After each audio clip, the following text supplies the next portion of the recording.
जय जगदम्बाई जय जय।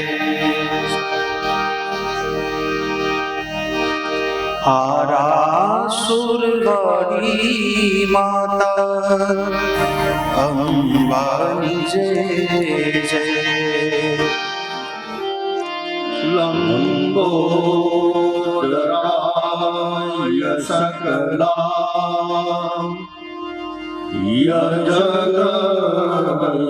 जगद्धिताय नागाननाय श्रुतिय ज्ञविभूषिताय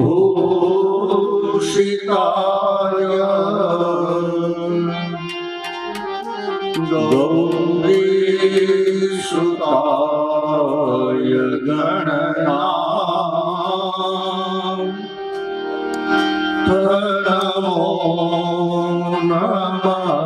नमस्ते नमस्ते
चलो भवानी अष्टक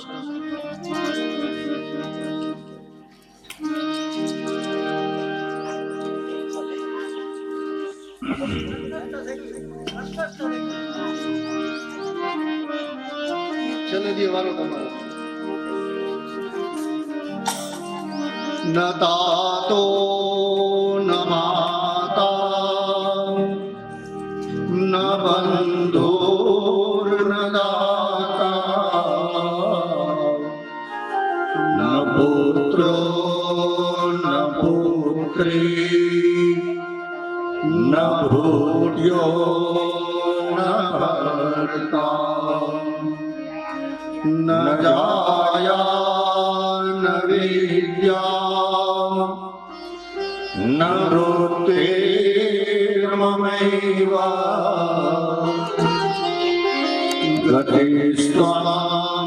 गतिस्त्वां त्वमेका भवानि भवाब्धागपारे महादुःखभीरो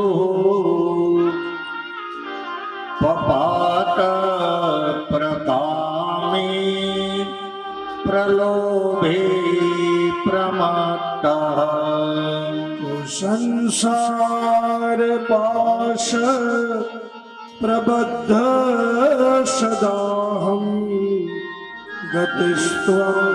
गतिस्त्वं त्वमेका भवानि न जानामि दानं न च ध्यानयोगम् न जानामि तन्त्रं न च स्तोत्रमन्त्रं न जानामि पूजा न च न्यासयोगम् गतिस्त्वं गतिस्त्वं त्वमेका भवानि न जानामि पुण्यं न जानामि तीर्थं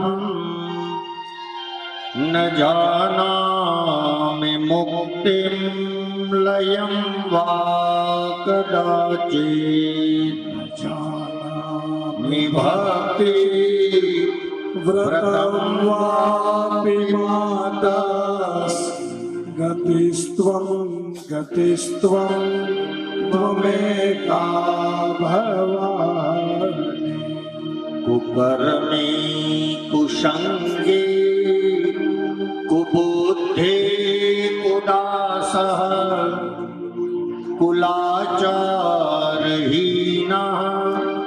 कदाचारलीनः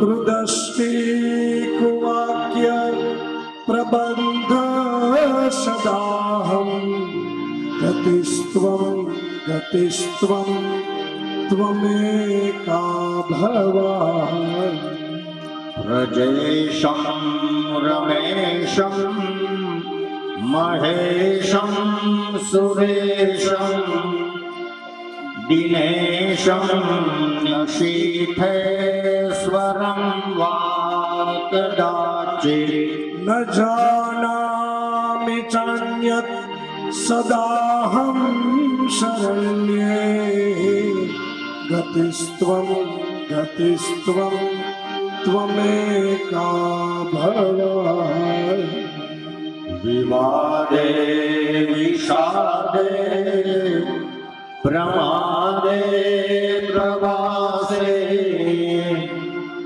जले जानले पर्वते शत्रुमध्ये अरण्ये शरण्ये सदा मां प्रपाहि गतिस्त्वं गतिस्त्वं त्वमेका भवानि अनाथो दरिद्रो जरारोगयुक्तो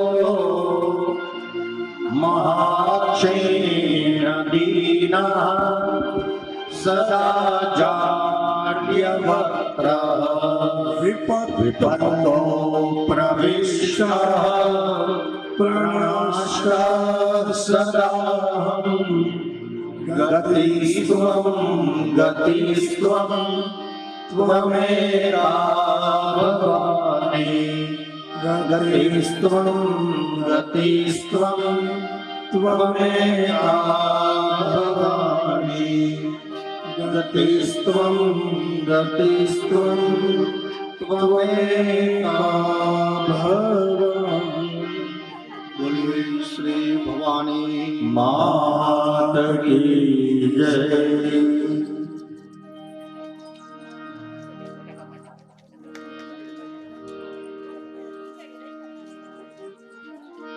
જગદંબાના પુરાણ દેવી પુરાણની અંદર આજે તૃતીય દિવસની અંદર આ અગાધ સમુદ્રની અંદર આપણે પ્રવિષ્ટ થઈએ।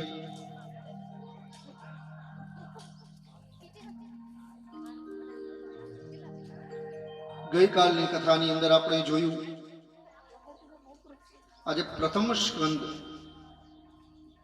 અને ભુવનેશ્વરી દેવીનું પ્રાગટ્ય, સરસ્વતી વંદના, માઘ માસ દેવીનું આરાધન।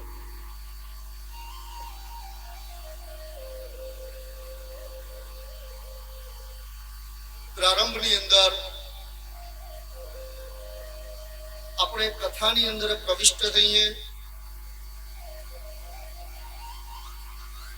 પણ એ પહેલા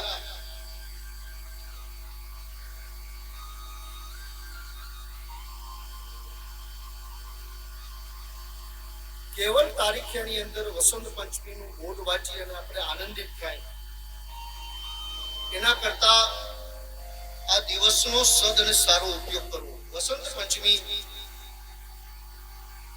તે સરસ્વતી દેવીનું આરાધના. બધા પરિવારની અંદર નાના બાળકો હોય, અભ્યાસ કરતા હોય,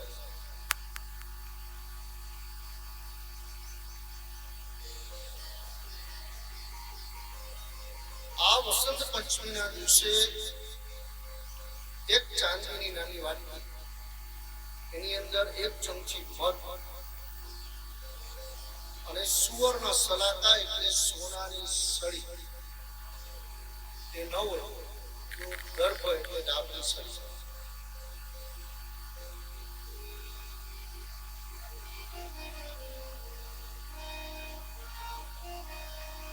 એનું આગળ આ હથિયાર હાથ થતું હોય છે. કાનનો દાણો છે કે ઘરની અંદર કોઈ આવી નાની નાની વસ્તુ પડે છે, એને સીધું કરવું એટલે સુવર્ણ સલાકા બની.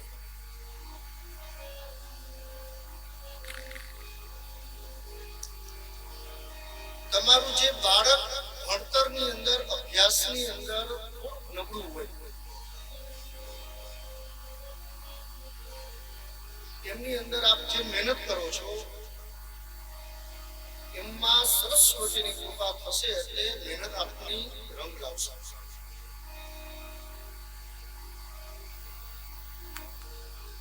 અને આપણો સમાજ પહેલેથી બુદ્ધિજીવી સમાજ છે.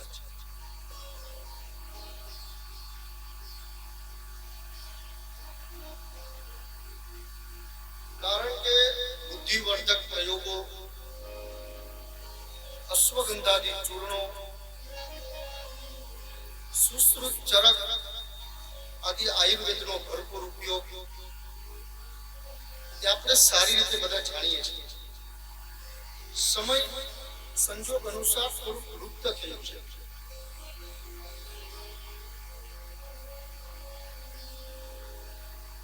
પણ વસંત પંચમીના દિવસે એક ચાંદીની વાટકીની અંદર મધ, એક સુવર્ણ સલાકા અથવા દર્ભ સલાકા,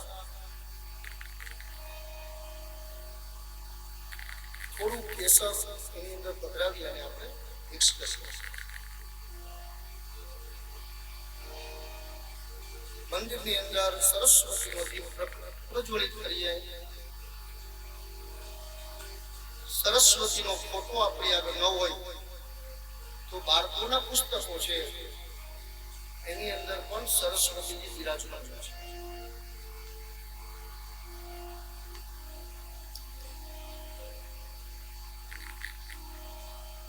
પાઠ્ય પુસ્તક મંડળ, સરકાર એમાં સિક્કો મારીને જ આપે છે. સરસ્વતી ઉપર સારી રીતે લખેલું આવે છે, સા વિદ્યા યા વિમુક્ત.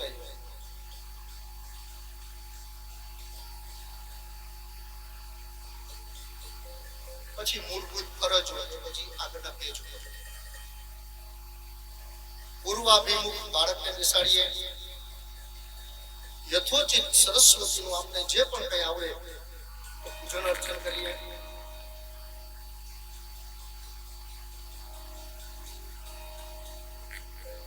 નમસ્તે શારદે દેવી સરસ્વતી મતિ પ્રદે વસત્વમ મમ જીહ્વાગ્રે સર્વ વિદ્યા પ્રદા ભવ. વાસુદેવાનંદ સરસ્વતી એમનું બીજું નામ ટેમ્બે સ્વામી. આ સરસ્વતીના બહુ મોટા સાધક અને ઉપાસક, દત્તાત્રેયના ઉપાસક. બહુ સાધના કરી મહારાષ્ટ્રમાંથી ફરતા ફરતા આ સંત રાજપીપળાની બાજુમાં ગરુડેશ્વરની અંદર દત્ત સાધના કેન્દ્રની અંદર પોતાનું નિવાસ બનાવેલું હતું. વર્ષો જૂનો કડવો લીમડો, એના મૂળની નીચે બેસી અને એમણે આ સાધના કરેલી છે. હાલમાં પણ આ કડવો લીમડો પોતાનો કડવો ગુણ ધર્મ ભૂલી ચૂક્યો છે. આ લીમડાનું તમે પાન ખાવ તો મીઠું લાગશે.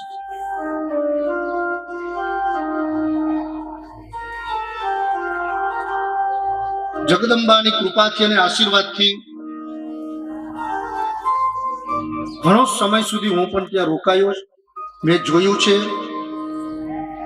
અનુભવેલું છે, એટલે આપને બતાવું છું. ઘણા અબુદ્ધ બાળકોને હું દર્શન કરવા ત્યાં લઈ ગયો છું. વાસુદેવાનંદ સરસ્વતીનું સ્મરણ કરવું, માં સરસ્વતીને વંદન કરવા, સરસ્વતીને વંદના કરવા અને બાળકની જીભ ઉપર રીમ માયા બીજ લખવું.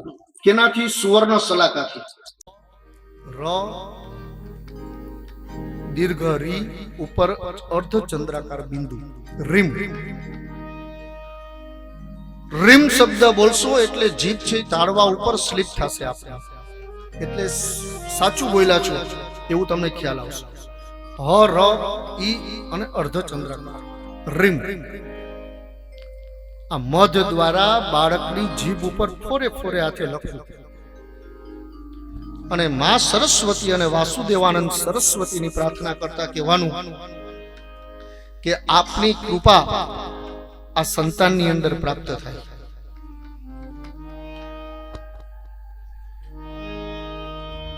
સારા સારા વિદ્વાનો પોતપોતાના ક્ષેત્રમાં ખૂબ આગળ વધેલા વ્યક્તિઓ, પોતપોતાના ક્ષેત્રમાં ખૂબ આગળ વધેલા વ્યક્તિઓ એ મંદિરના સેવકો છે. આ નાના નાના બાળકો હતા ત્યારે સ્વામીજી જ્યારે હયાત હતા ત્યારે પોતે લખી આપ્યા. અને એક સાધક લખે તો એની કૃપા કંઈક વિશિષ્ટ હોય છે, આપણે બધાને ખ્યાલ છે. પણ આપ એનું સ્મરણ કરી અને લખશો તો પણ આપણે ઘણો બધો ફરક પડશે. મંત્રરૂપી શ્લોક જે હું બોલેલો છું, આવતી વસંત પંચમી સુધીની અંદર 10,000 મંત્રોનો તમારે યથાશક્તિ જપ કરવો.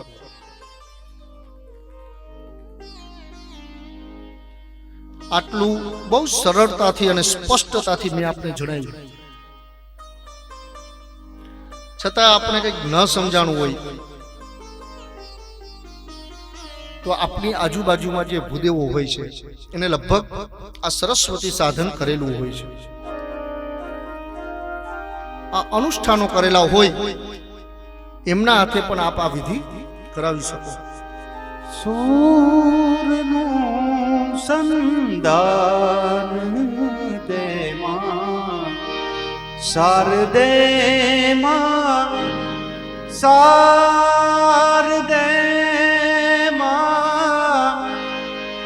આશીષનું વરદાન દેમાં શારદેમાં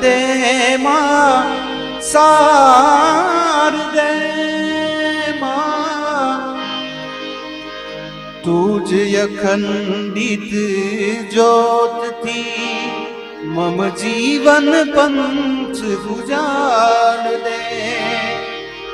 તુજ અખંડિત જ્યોતથી મમ જીવન પંચ ભુજાલ દે.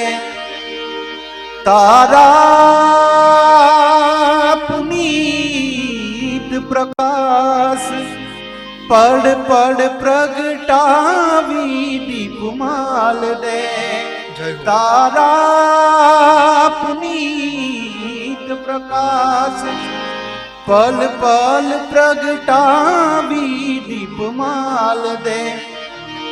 આશીષનું વરદાન દેમાં શારદેમાં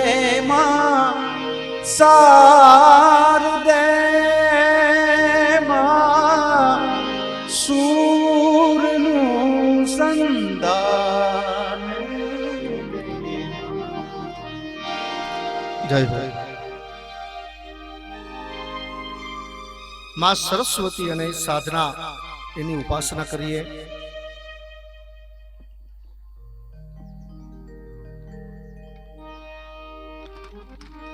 કાયમ માટે મનની અંદરથી થોડો ક્ષોભ અને સંકોચ છોડી દેવો. આમાં ઘણાની ઉંમર એટલી બધી મોટી છે કે હવે અમે એમ કહીએ કે સંસ્કૃતના શ્લોક બોલજો, આ મંત્રો બોલજો, થોડું કઠિન લાગે.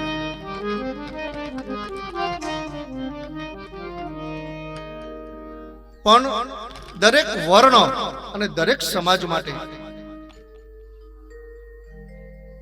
ક્યારે એવો ક્ષોભ ન રાખશો કે અમને સંસ્કૃત ભાષા આવડતી નથી એટલે દેવી દેવતાઓની પૂજા, ઉપાસના, મંત્ર જપ આ કઈ રીતે કરીએ. આ ક્ષોભ એટલા માટે છોડી દેજો કે નરસિંહ મહેતા, મીરાબાઈ, સંત કબીર, તુકારામ, જ્ઞાનેશ્વર આ કોઈને સંસ્કૃત ભાષાનું જ્ઞાન નહોતું. આપણે બધા પાઠ્યક્રમોની અંદર, પ્રાથમિક શિક્ષણની અંદર નરસિંહ મહેતા, મીરાબાઈ એમનું અભ્યાસમાં આવેલું છે. આપણે ખ્યાલ છે બહુ દેશી ભાષામાં એમણે આ બતાવ્યું છે. એટલે પણ આપણા જીવનની અંદર જ્યારે પણ અંદર વૈરાગ્ય ભાવ જાગે અને દેવતાઓના સાનિધ્યમાં જવાની ઈચ્છા થાય ત્યારે ભાષાનું બંધન કોઈ ભક્તને નડતું નથી. તમે જે કાલાવાળા કરશો એ દેવતાઓ સ્વીકારશે. શરત ખાલી એટલી છે કે આપનો ભાવ કેવો છે. પત્રમ પુષ્પમ ફલમ તોયમ યો મે ભક્તા પ્રયચ્છતિ. ગીતાજીની અંદર પરમાત્માએ એવું બતાવ્યું કે પત્રમ પુષ્પમ આપણી શક્તિ ભક્તિ અનુસાર એક અધ્યાય, એક શ્લોક, અર્ધો શ્લોક, પણ જીવનની અંદર નિયમ રાખી અને થોડુંક વાંચન કરો. આપણે નહીં આવડે વાંચતા તો કઈ વાંધો નથી. આપણા પરિવારમાં નાના નાના બાળકો છે, એમને વાંચતા એનું જ્ઞાન છે વાંચનનું.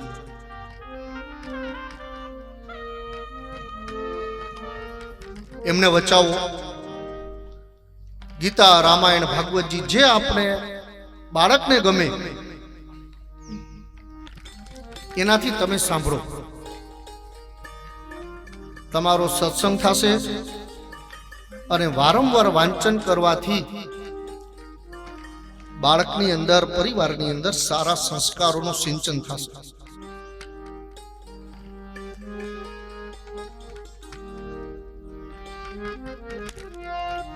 સંપત્તિ, દ્રવ્ય, ધન આની આધ્યાત્મિક દુનિયાની અંદર, એ જગતની અંદર કોઈ કિંમત નથી.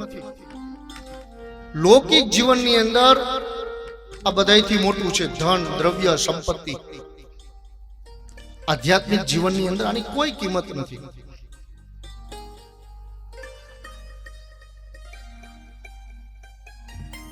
અને જ્યારે એવું મગજમાં વિચાર પણ ન રાખવો કે સંપત્તિ આવશે એટલે સંસ્કાર આવશે.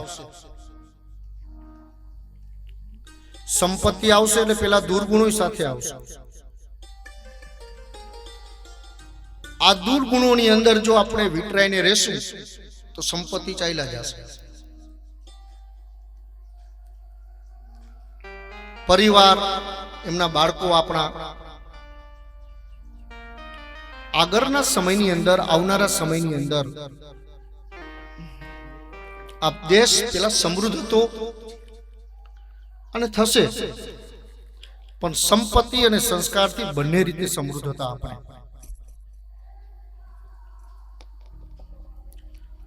સંસ્કારનો વારસો આપણા સંતાનોને પ્રાપ્ત થાય. બહુ નાની નાની વાતો છે.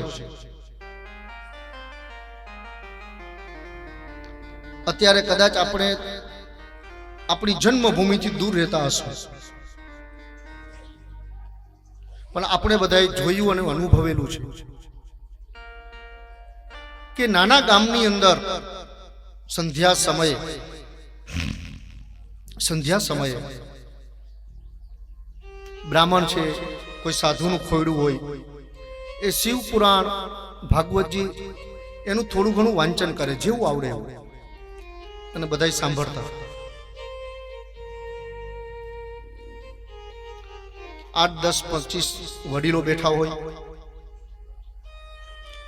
આ વડીલોને પણ ઉત્કંઠા હોય અને જિજ્ઞાસા હોય કે આ બધું સાંભળી અને ઘરે જઈ અને મારા દીકરાનો નાનો દીકરો છે એને સંભળાવશે.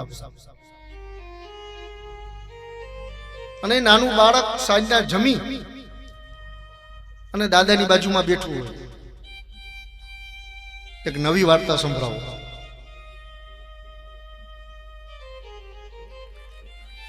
મંદિરેથી દાદા જે રામાયણ, મહાભારત, ષડરસ, શૌર્ય, શૃંગાર, આવા ષડ રસમાંથી કોઈ પણ એક રસની જે વાત એને સાંભળી હોય, ભીમની હોય તો શૌર્ય રસ હોય, કોઈ કરુણ રસ હોય.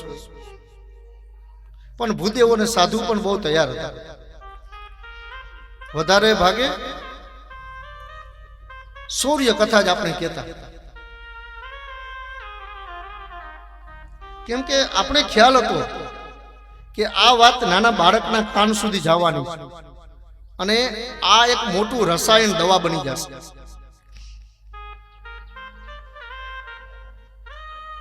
અને બહુ મોટું વિજ્ઞાન છે. કાયમ બાળકને શૂરવીરતાની અને શૌર્યની, ભીમ, અર્જુન આવી વાતો કરવામાં આવે એટલે બાળક સાહસિક બનતું, ડરપોક ન બને. સાથે સાથે એનામાં સંસ્કારો આવતા, એનું સિંચન થતું. નહીં એટલા વ્યભિચાર એ સમયની અંદર બહેનો, દીકરીઓ, વાતાવરણ બધું શુદ્ધ પવિત્ર રહેતું.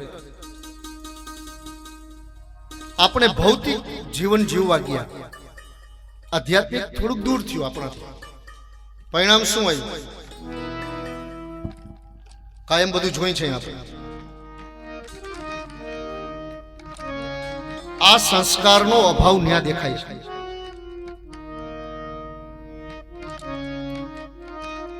સરકારના ભયથી કે પોલીસના ભયથી માણસ પાપ ન કરે તો એ તો ભયમાંથી બનેલું. ભયભીત છે એટલે પાપ નથી કરતું. અને સમાજના એક એક વ્યક્તિ પાછળ એક એક સરકાર કોઈ વ્યક્તિને મૂકી દે તો પણ પાપ કરનારા પાપ કરવાના જ છે.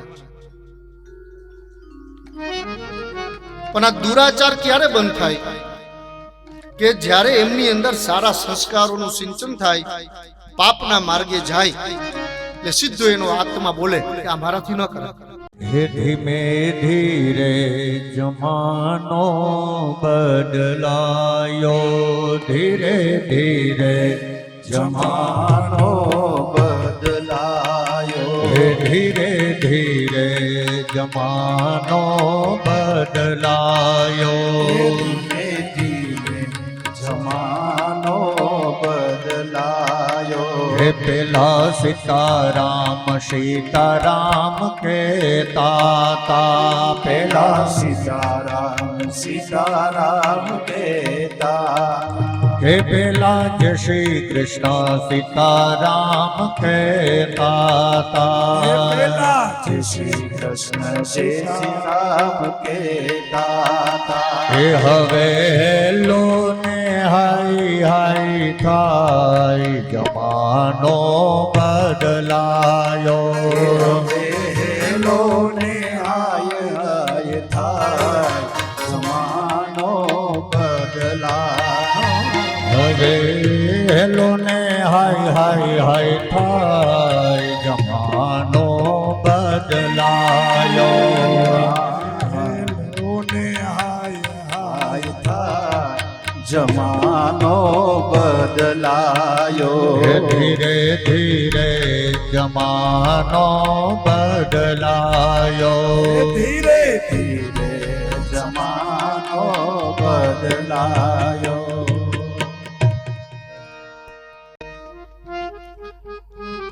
આ પૃથ્વીની ઉપર કલીનો પ્રવેશ થયો એને 5,500 વર્ષ થયા છે 4,32,000 વર્ષ આ યુગનું આયુષ્ય છે 5,551 વર્ષની અંદર આના દુર્ગુણો આપણે જોઈએ છે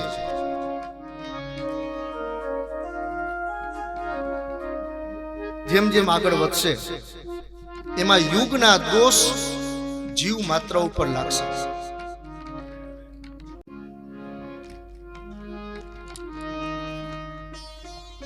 આ અગ્નિમાંથી આપણે ત્યારે જ દૂર રહી શકશું ભક્તિ સંસ્કાર એ બધું આપણા જીવનની અંદર વ્યાપ્ત હશે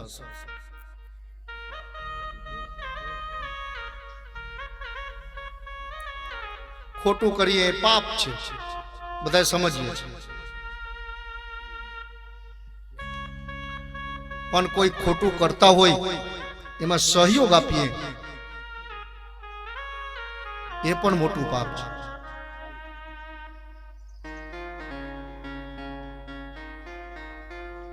બને ત્યાં સુધી પાપ કર્મમાંથી દૂર રહેવાનો સતત પ્રયાસ કરવો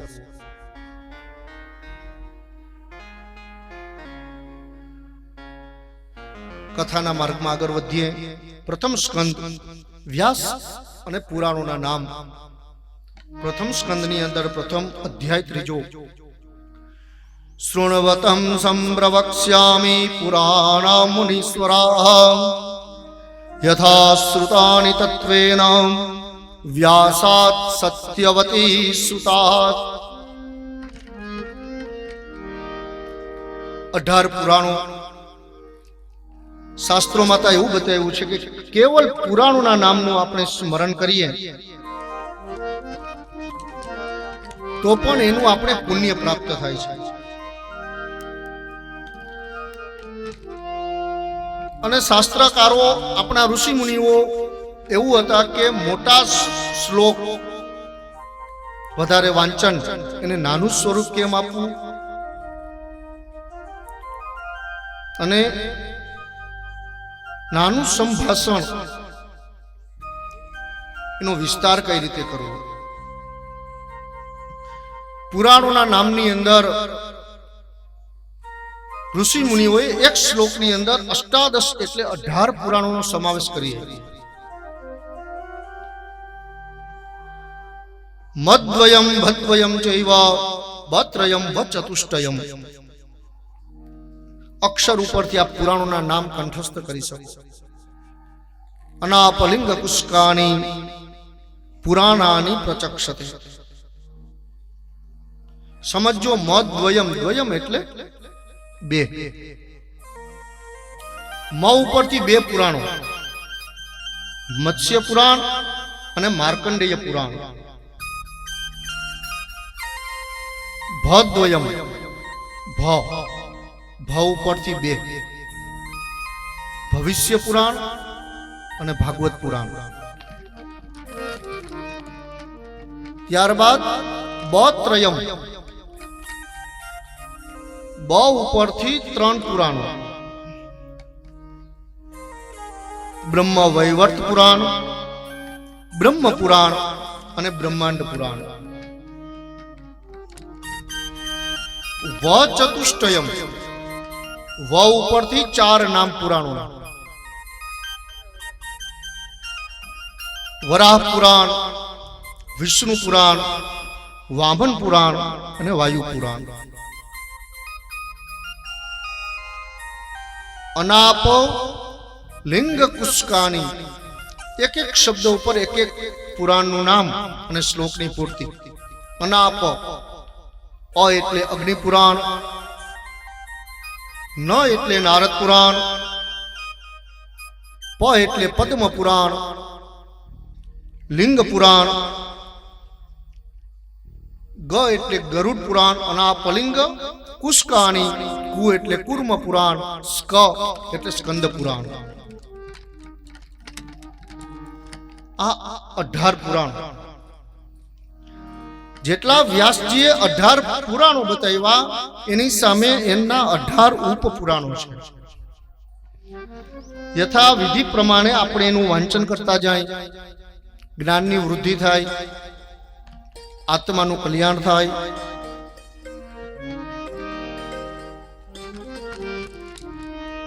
અને કેટલું રહસ્ય છે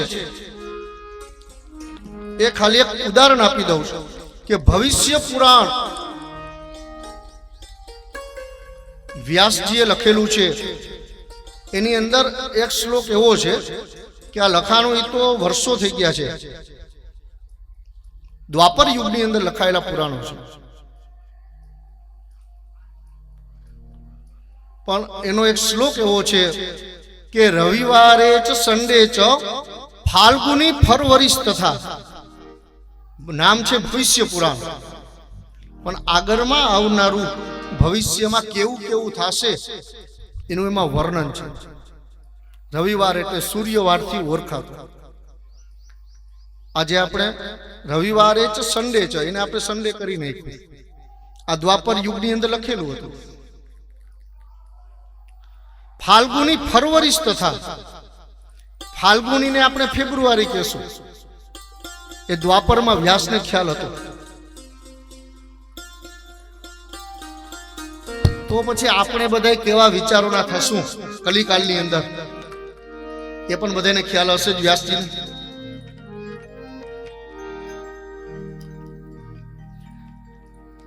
ચાર યુગ પૂરા થાય, સત્ય, દ્વાપર, ત્રેતા અને કલિયુગ.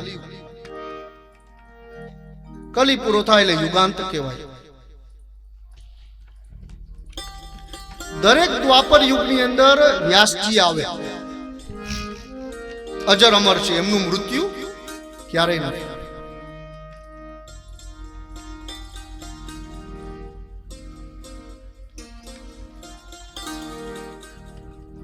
આ અજર અમર ની અંદર કે જેમનું મૃત્યુ નથી એવા સપ્ત ચિરંજીવીઓ આપણા શાસ્ત્રમાં બતાવ્યા છે.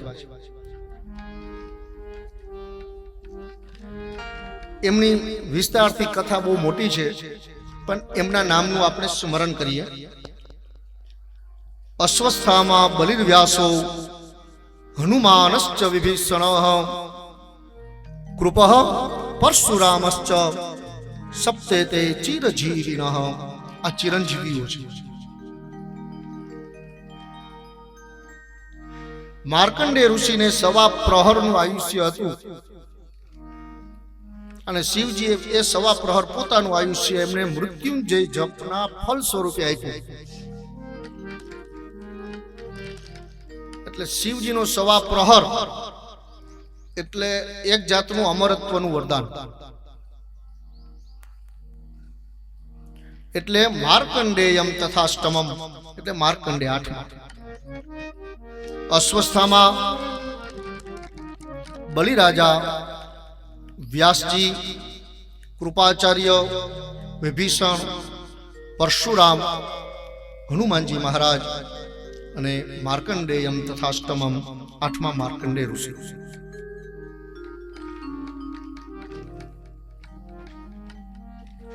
આ બધા ચિરંજીવીઓ છે. શાસ્ત્રમાં એવું બતાવ્યું, કલો ચંડી વિનાયકો. આ યુગની અંદર, કલિકાલની અંદર, આ 28મો કલિયુગ આ પૃથ્વી ઉપર આવેલો છે. 27 વખત આ પૃથ્વી ઉપર કલી આવી અને વયો ગયો. 28મી વખત આવેલો છે. કળિયુગ કાટા કેરી બાળ, કળિયુગ કાટા કેરી બાળ, જોઈ જોઈ પાવદર જોડે સાધુ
28મી વખત કલિયુગ આ પૃથ્વી ઉપર આવ્યો અને 28 વખત દ્વાપર યુગ આવ્યો. જેટલી વખત આ પૃથ્વી ઉપર દ્વાપર યુગ આવ્યો એટલી વખત વ્યાસની જગ્યા ઉપર અલગ અલગ વ્યક્તિઓ અને સ્થાન મળ્યું જે વ્યાસજી કહેવાના. લોકહિતની ભાવનાથી અને યુગાંતે જે જે બનેલું છે એ નવા નવા યુગની અંદર વ્યાસજી લખે છે. અત્યારના ગઈ વખતે જે કલિયુગ હતો એનું જે વૃત્તાંત હતું આ કૃષ્ણ દ્વૈપાયન નામના વ્યાસે લખેલું છે અને આપણે સાંભળીએ છીએ.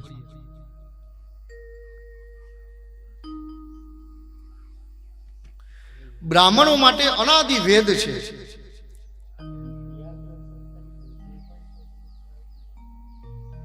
આ સુહુશિષાનો વૃખભોવન ભીમો આવા વેદના મંત્રોના અર્થ કરવા વ્યાકરણનું જ્ઞાન હોય તો એ બ્રાહ્મણો માટે સરળ છે. પણ વ્યાસજીનું કાર્ય છે કે સમાજના દરેક વર્ગને આ વેદ, પુરાણ, ઉપનિષદ એનું જ્ઞાન પ્રાપ્ત રહેવું જોઈએ અને થવું જોઈએ.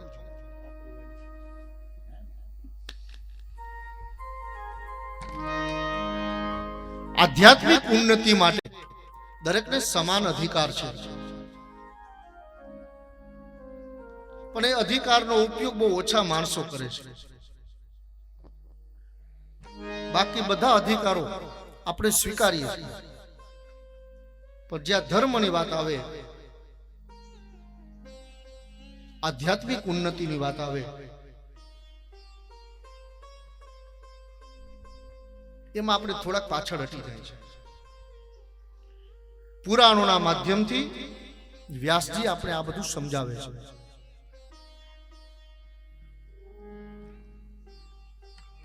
સૂત પુરાણજી મહારાજ કહે છે કે વૈવસ્વત નામના 7મા મન્વંતરમાં જ્યારે 28મો દ્વાપર યુગ આવ્યો ત્યારે મારા ગુરુ સત્યવતીના પુત્ર વ્યાસ બનેલા હતા. 29ના દ્વાપરમાં દ્રોણના પુત્ર અશ્વસ્થામાને વ્યાસનું આસન મળશે. હવે પછીનો જે દ્વાપર આવશે, અશ્વસ્થામાં ચિરંજીવી છે, એમને આ વ્યાસનું આસન પ્રાપ્ત થશે. અને આ કલિકાલમાં શું બનેલું છે એ આ યુગાંતે અશ્વસ્થામાં વ્યાસ બની અને બધું લખશે.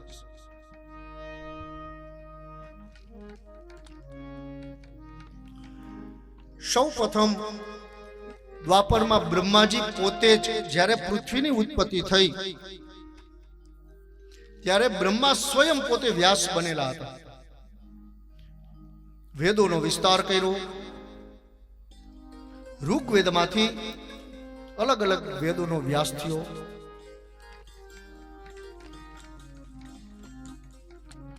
એ પછી શુક્રાચાર્ય, ચોથા દ્વાપરમાં બૃહસ્પતિ, 5મામાં સૂર્ય, 6ઠા દ્વાપરમાં મૃત્યુ, એ રીતે ઇન્દ્ર, વશિષ્ઠ, સારસ્વત, ત્રિભામા, ત્રિવૃષ, ભારદ્વાજ, અંતરિક્ષ, ધર્મ, તૈયારુણી, ધનંજય, મેઘાતિથિ, એ રીતે કરતા કરતા 28મા કલિકાલની અંદર કૃષ્ણ દ્વૈપાયન નામના વ્યાસ બિરાજમાન છે.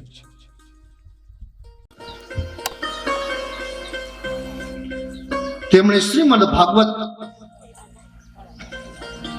પોતાના પુત્ર સુખદેવજીને ભણાવ્યું હતું. સુખદેવજી અરણીના મંથનથી એમનો જન્મ થયેલો, એટલે જ્ઞાન અને વૈરાગ્ય એમની અંદર જન્મથી જ વ્યાપ્ત હતા. સંતાનો, એમના લગ્ન સંસ્કાર, આટલા વિચારો સુધી પહોંચી ગયા.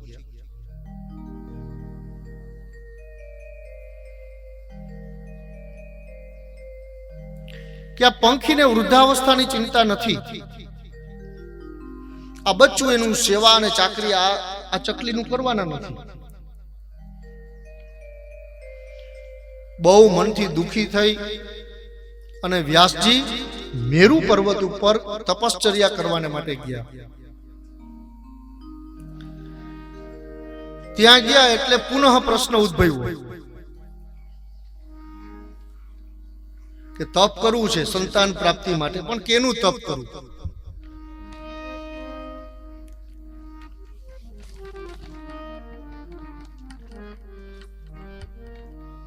દ્વિધામાં પડતા ગયા. કાર્તિક સ્વામીનું તપશ્ચર્યા કરવું, ગણેશજીની તપશ્ચર્યા કરવું, આવા ઘણા બધા દેવતાઓ, પણ એક ચિત્ત એનું સ્થિર નથી. અને સાધનાના માર્ગની અંદર આ વસ્તુ બહુ મહત્વની છે.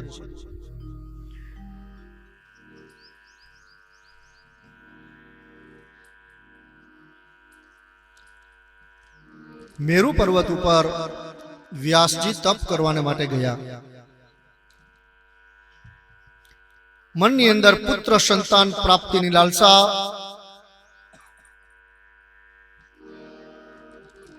પણ કયા દેવતાઓનું આરાધન કરવું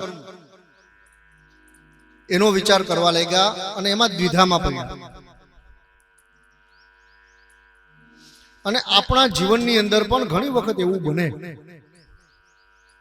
કે કયા ઈષ્ટદેવ આપણે રાખવા,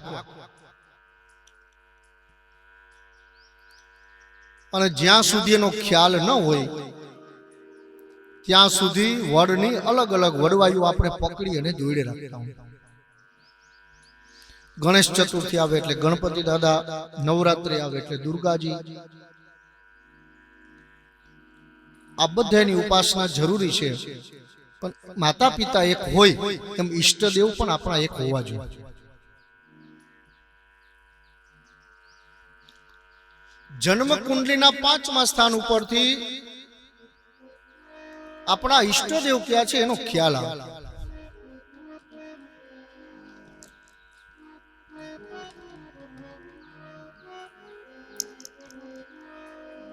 આપનો વિષય નથી, પણ યોગ્ય બ્રાહ્મણને બતાવવો એટલે આપણા ઈષ્ટદેવનો આપણે ખ્યાલ આવે.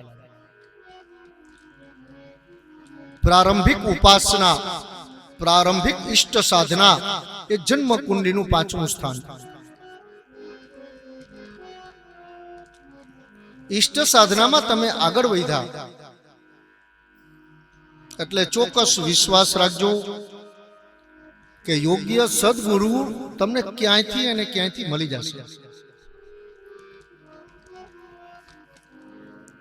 ગુરુને ગોતવા માટે આપણે જવું પડતું નથી, પણ તમારું ઈષ્ટ બળ પ્રબળ બનશે એટલે સદગુરુ તમને ગોતતા ગોતતા આવશે. જેમ આપને સારા ગુરુની આવશ્યકતા છે, એમ ગુરુને પણ સારા શિષ્યની જરૂર છે.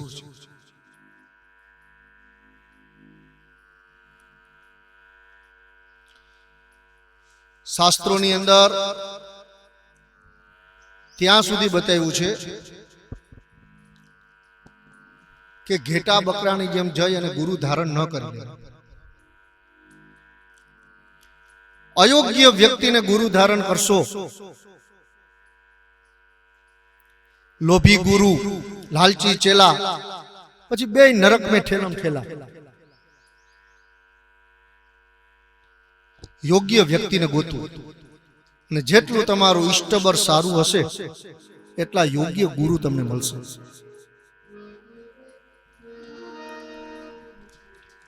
એટલા યોગ્ય ગુરુ તમને પ્રાપ્ત થશે.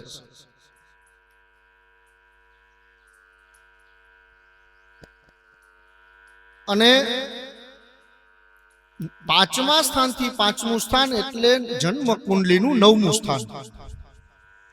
આ તમારી સાધનાનું બીજું પગથિયું.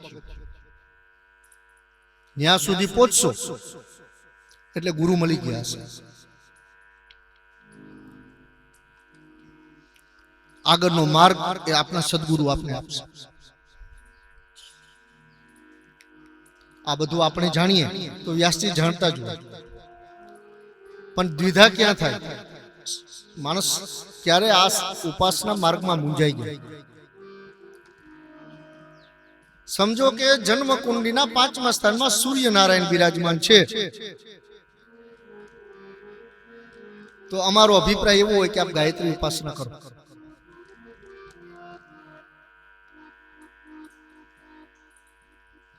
ચંદ્ર છે તો દેવી અને શિવ ઉમા મહેશ્વરની આપ સાધના કરો. મંગળ છે તો કાર્તિક, હનુમાનજી, ગણેશજીની આપ સાધના કરો. પણ પાંચમું સ્થાન ચોક્કસ યાદ રાખજો કે આપણી સાધનાનું પહેલું પગથિયું છે. ત્યાંથી તમને સાધના કરવાનો માર્ગ, રસ્તો મળશે અને જેવી તમારી સાધનાનું ફળ પરિપક્વ બનશે એટલે સદગુરુ આપને મળશે. એ પછી જ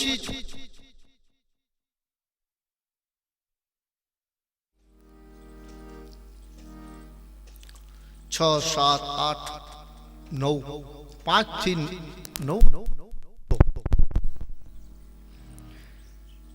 એટલે યોગ્ય ગુરુ આપને પ્રાપ્ત થશે. જેટલું ફળ આપની સાધનાનું પરિપક્વ હશે એટલા જ યોગ્ય ગુરુ મળશે. અને બહુ કૃપા દ્રષ્ટિ વાળા સદગુરુ હોય છે કે શિષ્ય જેટલું પચાવી શકે એટલો જ માથે હાથ મૂકે છે વજન વાળો.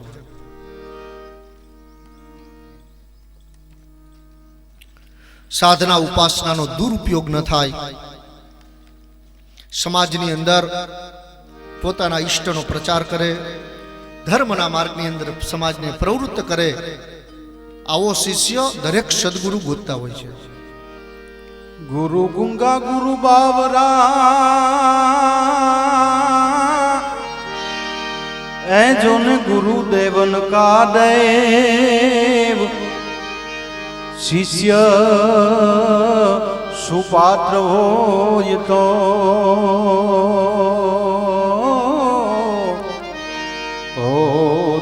કર લે સદગુરુ કી સે. 5-7 વ્યક્તિઓ ગુરુજીના સાનિધ્યમાં જતા હોય,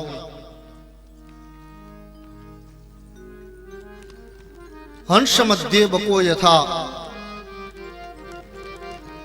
હંસોની સભામાં બગલો બેઠો હોય એમ અજ્ઞાનની વ્યક્તિ જેને ધર્મ પ્રત્યે રુચિ નથી, પછી સંકોચ વશ કદાચ એની સાથે ગયા હોય તો પણ ગુરુજી એમને ઓળખી લે છે કે અયોગ્ય છે.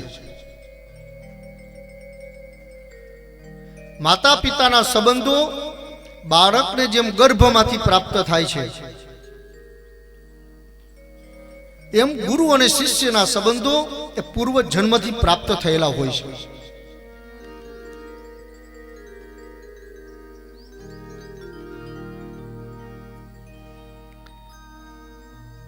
ઘણી વખત આપવાની ભાવના અનેક ગણી સદગુરુની હોય છે, પણ ચારણી લઈ અને આપણે સામે ઊભા હોય.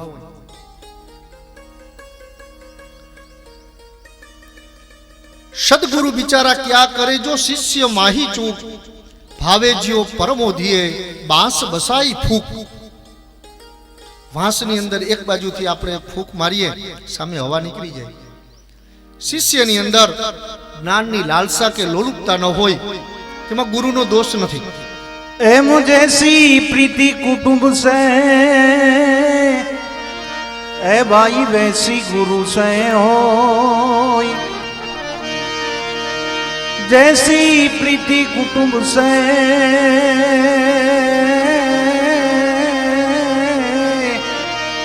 ए जोन वैसी गुरु से होय. चला जावे वैकुंठ में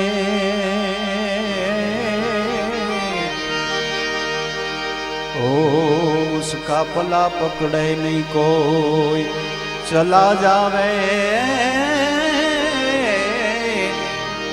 चला जावे वैकुंठ में उसका पला पकड़े ज नहीं को. જય હો. ગુરુ અને શિષ્ય આનો સંબંધ પિતા પુત્રથી પણ એક પગથિયું આગળ હોય છે. શાસ્ત્રોની અંદર ગુરુના આશ્રમને ગુરુ ગૃહ કહેવામાં આવ્યું છે. ગૃહ એટલે ઘર. એટલે આપણું બીજું ઘર.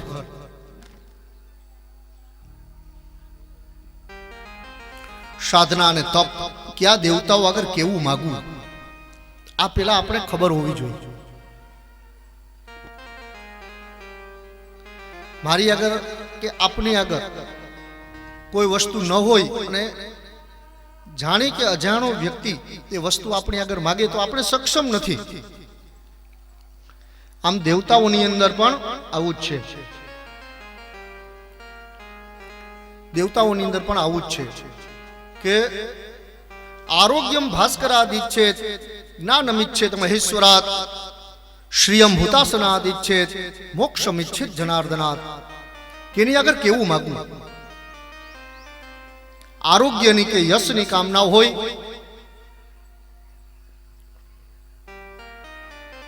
સૂર્યનારાયણની ઉપાસના કરવી, પિતા પુત્રનો વૈર ભાવ હોય, સંબંધો સારા ન હોય તો સૂર્યનારાયણની ઉપાસના કરવી.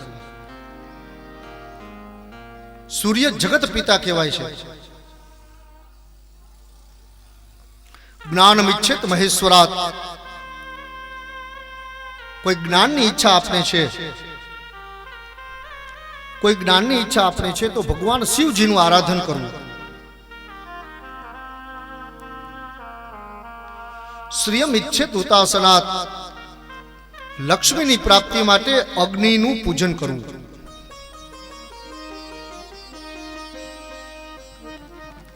મોક્ષ ઈચ્છેત જનાર્દનાથ, અને મુક્તિની કામના માટે ભગવાન નારાયણ એટલે જનાર્દનની ઉપાસના કરવી.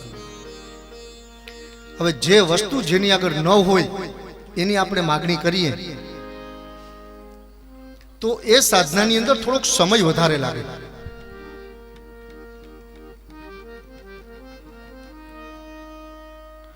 કુબેર છે ધન અને સંપત્તિ એમના અધિપતિ છે. આપ અગ્નિની ઉપાસના કરો એટલે અગ્નિ આપે, આપને સંપત્તિ નહીં આપે, પણ અગ્નિદેવ કુબેરને વાત કરી અને એનું દ્રવ્ય આપના ભાગની સંપત્તિ આપને પ્રાપ્ત કરાવશે.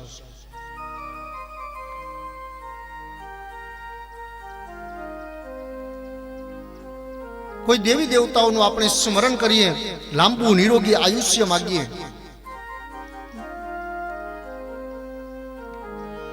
તો એ કદાચ દેવતાઓના હાથની વાત ન હોય તો એ સૂર્યનારાયણના માધ્યમથી આપણે આરોગ્ય અને આયુષ્ય પ્રાપ્ત થાય.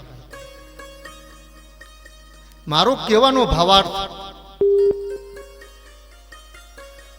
ભાવાર્થ કે જે દેવતાઓ આગળ જે છે તમે સીધા એનું કનેક્શન રાખો, એની સાથે જાઓ, એની સામે બેસો. આપને મોક્ષ અને મુક્તિ આપવાને માટે સમર્થ છે એ ભગવાન નારાયણ છે. આપને જ્ઞાન આપવા માટે સમર્થ ભગવાન શિવજી છે. સંપત્તિ આપવા માટે અગ્નિનારાયણ અને આરોગ્ય માટે ભગવાન શિવજી.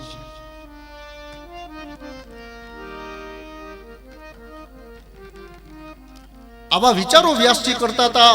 ઈષ્ટ ભક્તિ તો એમની પરિપક્વ હતી જ,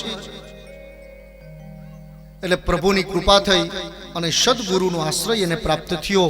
એટલે એ મેરુ પર્વતની ઉપર બ્રહ્માના પુત્ર ભગવાન નારદજી ત્યાં પધાર્યા.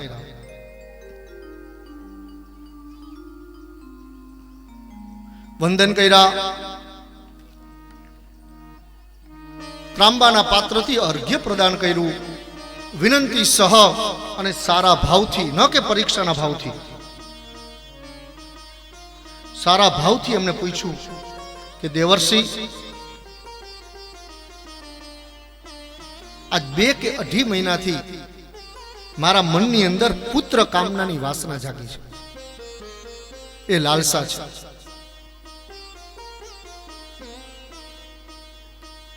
એમના માટે મારે કયા દેવી દેવતાઓની ઉપાસના કે અનુષ્ઠાનો કરવા જોઈએ?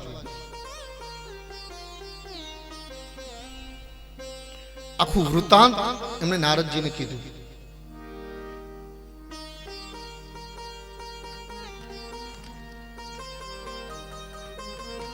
જે દિવસ હતો એ જ દિવસની વાત કરી.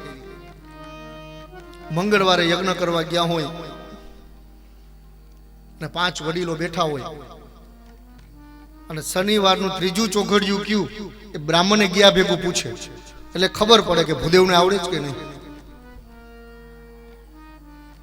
આ પરીક્ષા ભાવ. કાળ શુભ ને રોગ. આપણે ગયા છે મંગળવારે, શનિવારનું ત્રીજું ચોઘડિયું રોગ છે. એ ભૂદેવ કહે કે રોગ ચોઘડિયું છે શનિવારનું. તો હવે સાચું. આ જે ભાવનાઓ છે, આ જે વિચારો છે, આ બધામાંથી બહુ બહાર નીકળવાની જરૂર છે. જીવ માત્ર સ્વમાનનો ભૂખો હોય છે, બ્રાહ્મણને સ્વમાન વધારે વાલે હોય છે. જ્યારે એના મનમાં એવી ગ્લાનિ થઈ ગઈ, ક્ષોભ થઈ ગયો, એટલે ન એ પોતે આનંદિત થઈ શકે કે ન એનું વાતાવરણ આજુબાજુના વ્યક્તિઓને આનંદિત કરી શકે. આ તો સ્વયં બ્રહ્માજીના પુત્ર નારદજી, ઉર્જાનું મોટું સ્ત્રોત, મોટું આભા મંડળ એમનું.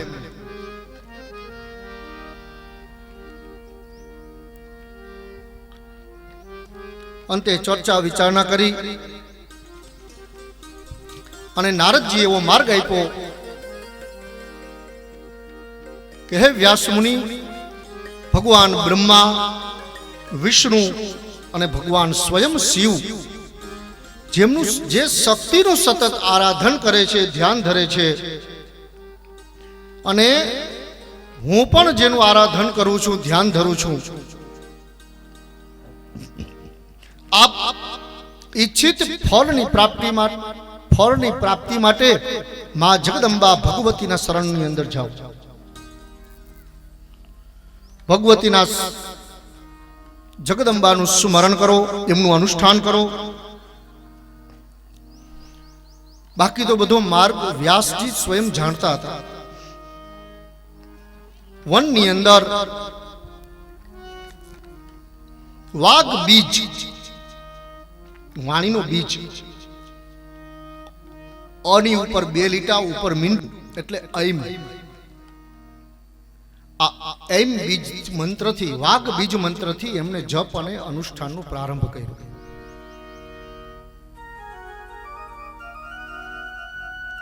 સાથે સાથે શક્તિથી જગદંબા આગળ વરુણ, વાયુ, કુબેર અને આકાશ જેવો પુત્ર મને પ્રાપ્ત થાય એવા સદ વિચારો કર્યા અને જગદંબા શિવા દેવીનું એમને સ્મરણ કર્યું, એમનું ધ્યાન ધરવા લાગ્યા. હવે સાધના કાળની અંદર તમારા જેવા વિચારો હશે એવું તમને ફળ મળશે. કોઈ પણ કાર્ય પ્રારંભની અંદર આપ નબળા વિચારો કરશો તો આપને એનું નબળું ફળ પ્રાપ્ત થશે, ઓછું ફળ મળશે. હું ચોક્કસ માર્ગ ઉપર છું, આ જ રસ્તેથી મને જગદંબાની પ્રાપ્તિ થશે, એમના દર્શન થશે. આવો દ્રઢ વિશ્વાસ સાધના કાળમાં રાખવો. આગળ નવરાત્રી અનુષ્ઠાન વિશેનું આની અંદર વર્ણન છે, એટલે વિશેષ આપણે એમાં જાશું. ભૂમિ શયન કરવું, સ્વપાકી પોતાના હાથે બનાવેલી રસોઈ જમવી અથવા નિરાહાર રહેવું, બને ત્યાં સુધી સાધના એકાંતમાં કરવી.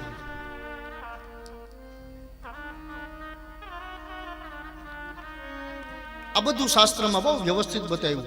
એકો એવો ન ભુંજીયાત યદિચ્છેદ શુભમાત્મનઃ દ્વિ ત્રિ ભીર બહુભી સાર્ધૈહિ ભોજનમ કારયેત નરઃ. એકલા જમવું નહીં, ભોજનમ ન કારયેત નરઃ. દ્વિત્વીર 2 અથવા 3 જણા સાથે મળી અથવા બહુભીહિ સાર્ધમ એક જન સમૂહની સાથે ભોજન લેવું. આ બધી પદ્ધતિઓ છે, એમ સાધનાની પદ્ધતિઓ છે.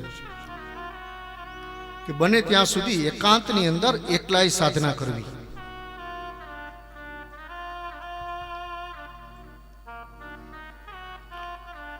ઘણા બધા બીજ મંત્રો છે, અનેક ગણી શક્તિઓ આ બીજ મંત્રોની અંદર પરમાત્માએ છુપાવેલી છે.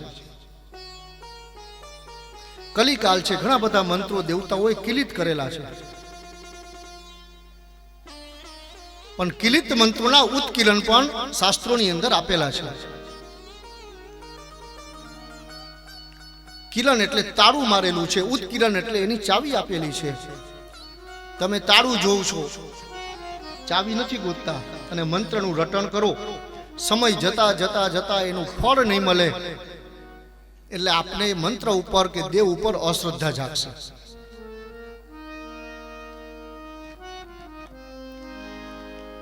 એમ મંત્ર છે, એમ બીજ, એ વાઘ બીજ મંત્ર કહેવાય. ક્લીમ છે એ કામ બીજ મંત્ર છે. હોમ આ શાસન બીજ મંત્ર. બીજ મંત્રો ઘણા છે. આ બધું રેકોર્ડિંગ થાય છે એટલે આપણે ભવિષ્યમાં કામ આવે.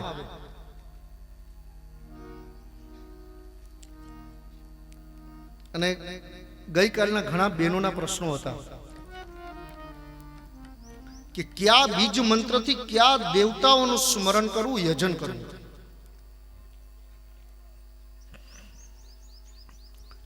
એમ છે એ વાઘ બીજ છે. સરસ્વતીની ઉપાસના માટે એમ બીજનો આશ્રય લેવો. ક્લીમ છે કામ બીજ છે. હોમ એ શાસન બીજ. ક્ષીમ પૃથ્વી બીજ મંત્ર. પ એટલે અપ બીજ. સ્વા એટલે વાયુ બીજ. હા હા આકાશ બીજ. હ અને ર રીમ આ માયા બીજ. ક્રોમ અંકુશ બીજ. આમ એ ફાસ બીજ. ફટ એટલે વિસર્જન અને ચાલન બીજ આ બંનેમાં કામ કરે. મંત્રોની પાછળ લાગતું વૌષટ. અસ્ત્રાય ફટ, વૌશિખાય વૌષટ. મંત્રોની પાછળ શબ્દ લાગતો વૌષટ. આ આકર્ષણ અને પૂજા ગ્રહણ બીજ છે. આગળ એક ઉપસર્ગ લાગે સમવૌષટ. સ્મિતા જગો રહિતમ સમવૌષટ એટલે એ પણ એક આકર્ષણ બીજ બની જાય છે. બ્લૂમ આ એક દ્રાવણ બીજ બને છે મંત્ર. દ્રામ દ્રીમ ક્લીમ બ્લૂમ સહ આ 5 બાણ બીજ કહેવાય છે. હુમ દ્વેષ બીજ. સ્વાહા એ યજ્ઞ માટે શક્તિ બીજ. સ્વધા આ પૌષ્ટિક બીજ. નમઃ શોધન બીજ. અને શ્રીમ એટલે લક્ષ્મી બીજ. બીજ મંત્રોનું જ ખાલી તમે જપ અને અનુષ્ઠાન કરી શકો. આપણા ઈષ્ટ મંત્રો છે એની આગળ તમે બીજ મંત્રોનો ઉપયોગ કરી શકો. થોડુંક વાંચન આ બધા વિષયો માટે જરૂરી છે.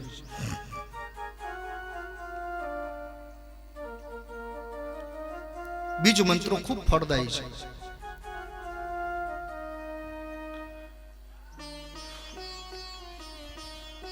ક્લીમ અથવા ક્રીમ કાલી બીજ મંત્રની અંદર ઉપયોગ થાય. એમ સરસ્વતી.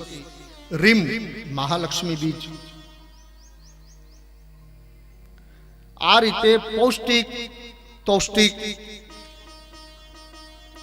ફટ એટલે શસ્ત્ર બીજ. યહ એટલે ઉચ્ચાટન અને વિસર્જન બીજ. કેટલા બીજ મંત્રો છે.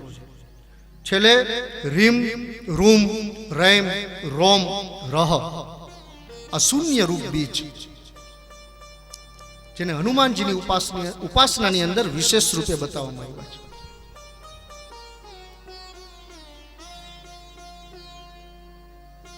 ગ્લેમ છે સ્તંભન બીજ છે. આપે ગણેશ મંત્રમાં ઘણીવાર ઘે ઘે શબ્દો સાંભળ્યો હશે. આ વદ્ય બીજ છે.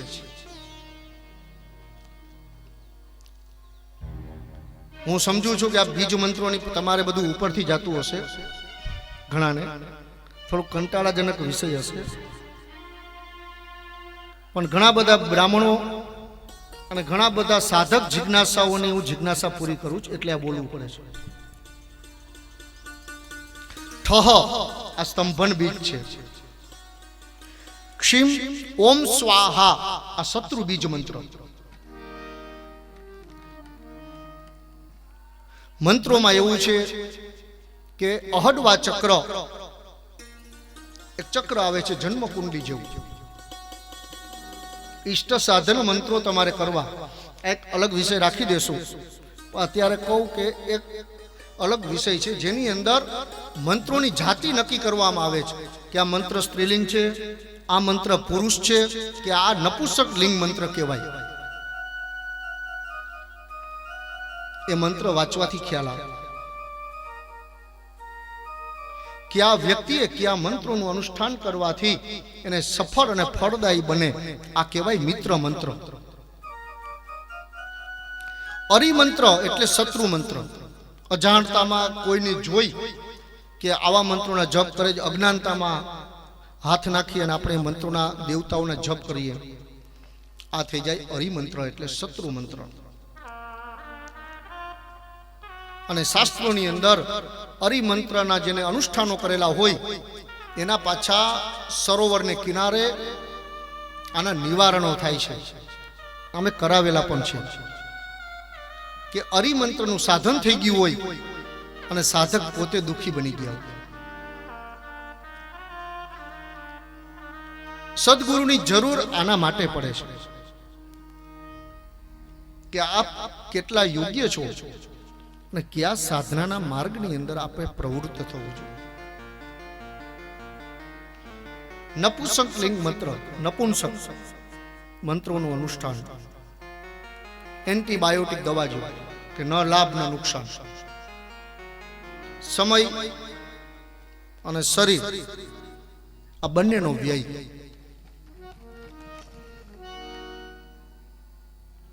જ્યાં સુધી આ બધો ખ્યાલ ન આવે ત્યાં સુધી ગીતા, રામાયણ, ભાગવતજી આવા ગ્રંથોનું વાંચન કરવું. એક મનોવૈજ્ઞાનિક સિદ્ધાંત છે કે મનુષ્યોની અવચેતનામાં ખૂબ જ આધ્યાત્મિક શક્તિઓનો નિવાસ હોય છે. તમે કેટલો ઉપયોગ કરો છો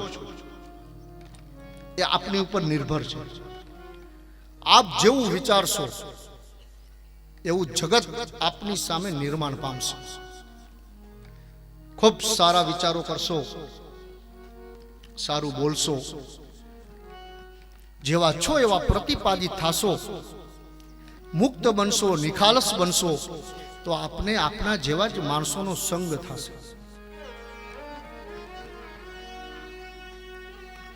આપના મનમાં રાગ દ્વેષ હશે, કપટ હશે. મધુ તિષ્ઠતિ જીહ્વાગ્રે હૃદયે તું હલાહલમ.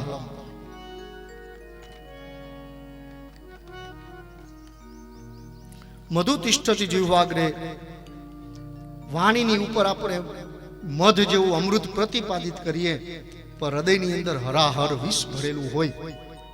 આ કાલ્પનિક જીવન, આ ખોટું જીવન તમે લાંબુ નહીં જીવી શકો. ક્યાં સુધી ખોટો ભાવ તમે સામેના વ્યક્તિ સુધી સતાડીને પ્રગટ કરશો, કેટલુંક સતાડશો.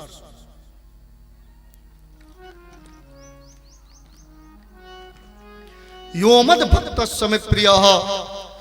પરમાત્માએ ગીતાજીની અંદર પણ એવું કીધું કે એવો ભક્ત મને પ્રિય છે જે નિખાલસ હોય અને શ્રદ્ધા ભક્તિથી દેવતાઓનું યજન કરતા હોય.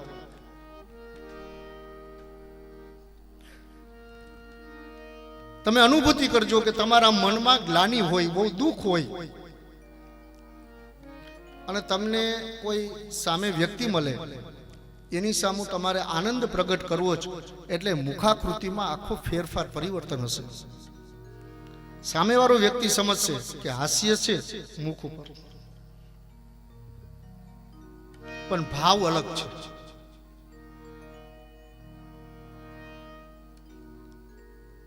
કહેવાનો મતલબ બહુ નિખાલસતાથી જીવન જીવવું.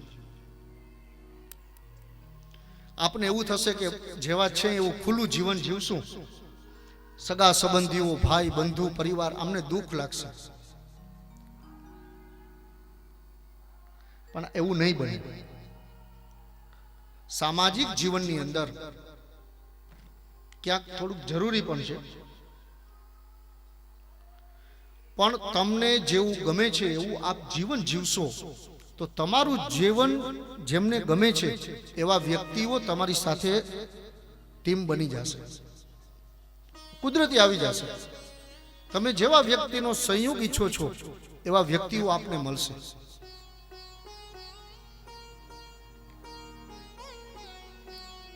સારું જીવન જીવીએ, સારા વિચારો કરીએ, આપણી વર્તુળ આજુબાજુના વ્યક્તિઓ સારા આવશે અને જે વિસંગતિ હશે એવા વિચારો આવશે. શક્તિના મંત્રો દેવતાઓને આધીન હોય છે અને દેવતા બ્રાહ્મણોને આધીન હોય છે. બ્રાહ્મણાધીનશ્ચ દેવતાઃ, એ મંત્રો બ્રાહ્મણોને આધીન છે.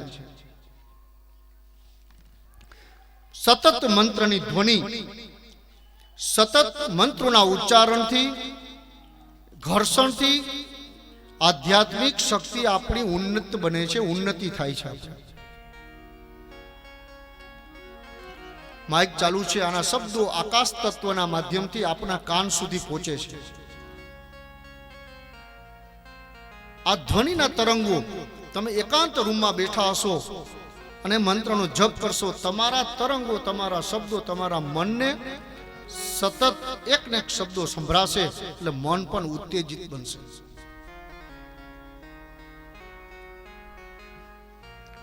ત્યારે સારા વિચારો કરો, એટલે આપ જેના માટે જે કામનાઓ માટે કરો છો એ આપનું કાર્ય સાર્થક બને.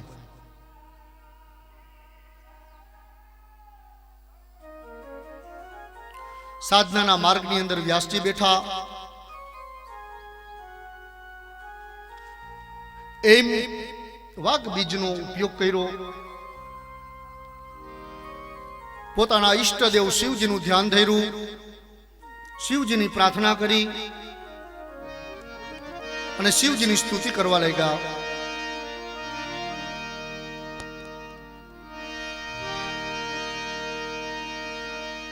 છે શક્તિ કેરો સાથ જટા પર ગંગ બહે દિન રાત ડાક ડમરો ના ડમડમા. છે શક્તિ કેરો સાથ જટા પર ગંગ બહે દિન રાત ડાક ડમરો ના ડમડમા. શંખ ના નાદ કરે છે, શિવને ભજો જીવ દિન રાત, ભગવાને ભજો જીવ દિન રાત, શિવને ભજો જીવ દિન રાત.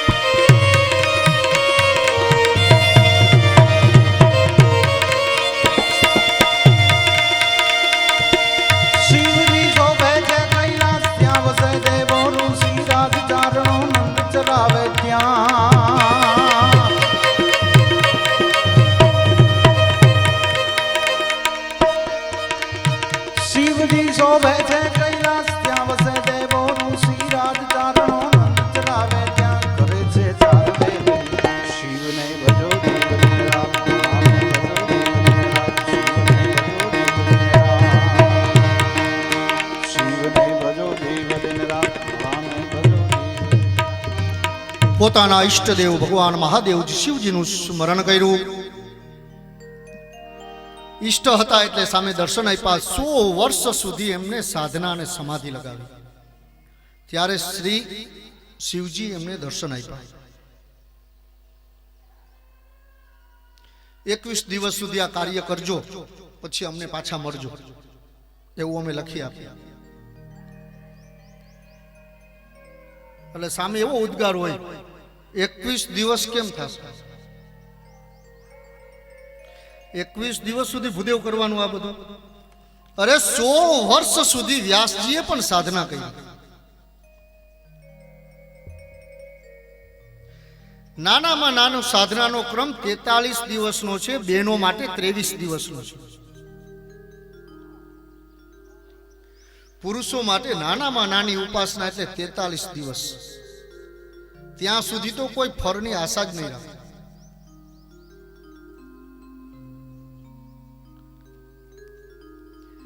એક પેરાસિટામોલ થી તાવ ન ઉતરે તો કદાચ બીજી પણ લેવી પડે, એટલે તૈયારી રાખીને બેસવું સાધનાનો માર્ગ છે.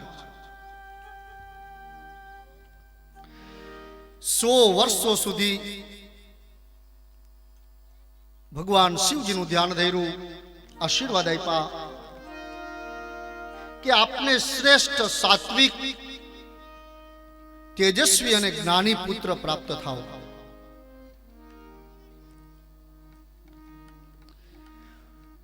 પુત્ર પ્રાપ્તિની ઈચ્છા હવે વ્યાસજીને વધારે દ્રઢ બની.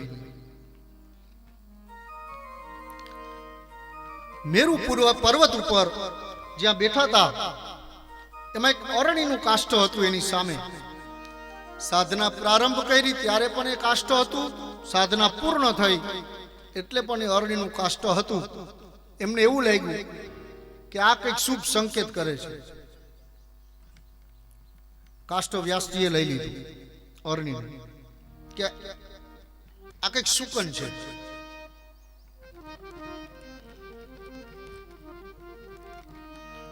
પોતાના આશ્રમ ઉપર વ્યાસ સરસ્વતી નદીને કિનારે ગયા, અરણી મંથન કરવા લાગ્યા ગુપ્ત રીતે.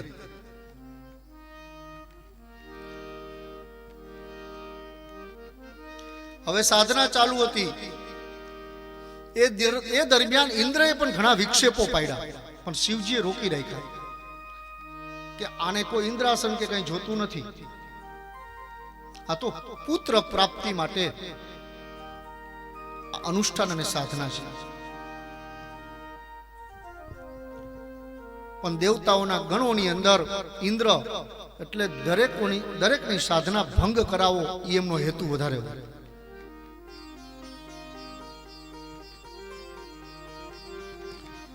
આપ જ્યારે પણ જપ કરો, મંત્ર અનુષ્ઠાન કરો, નિત્ય પૂજા કરો, ત્યારે પણ 1 ચમચી જલ આપના આસન નીચે થોડું છોડી દો.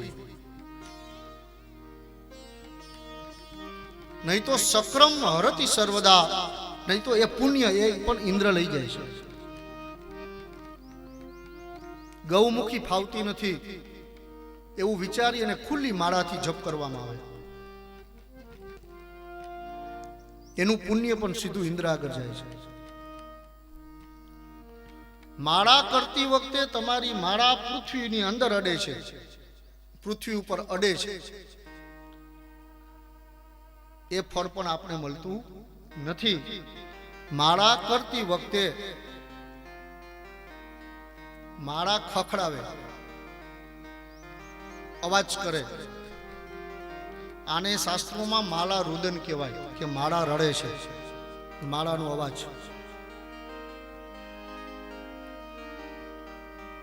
નાની નાની વસ્તુઓનું બહુ ધ્યાન રાખવું સાધનામાં.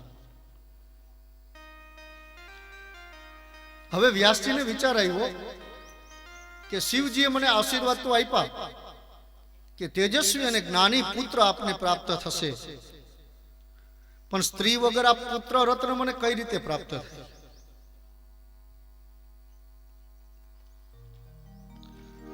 પાછો વિચાર કરે છે કે સ્ત્રીના મોહ પાસની અંદર, વાસનાની અંદર હું બંધાવું એ પણ યોગ્ય નથી. બીજા ઋષિ મુનિઓ એ મારી શું ચર્ચા કરશે?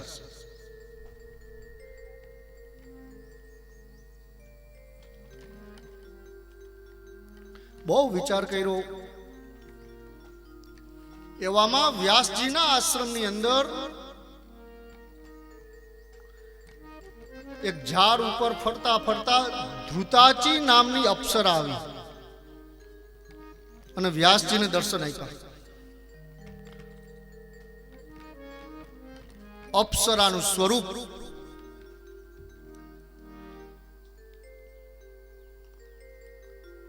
દૈદીપ્યમાન વસ્ત્રો, અલંકારો, જે ઇન્દ્રના લોકમાંથી જે અપ્સરા આવી હોય એનું વર્ણન અશક્ય હોય, પણ વ્યાસજીની સામે ઉભા રહી ગયા.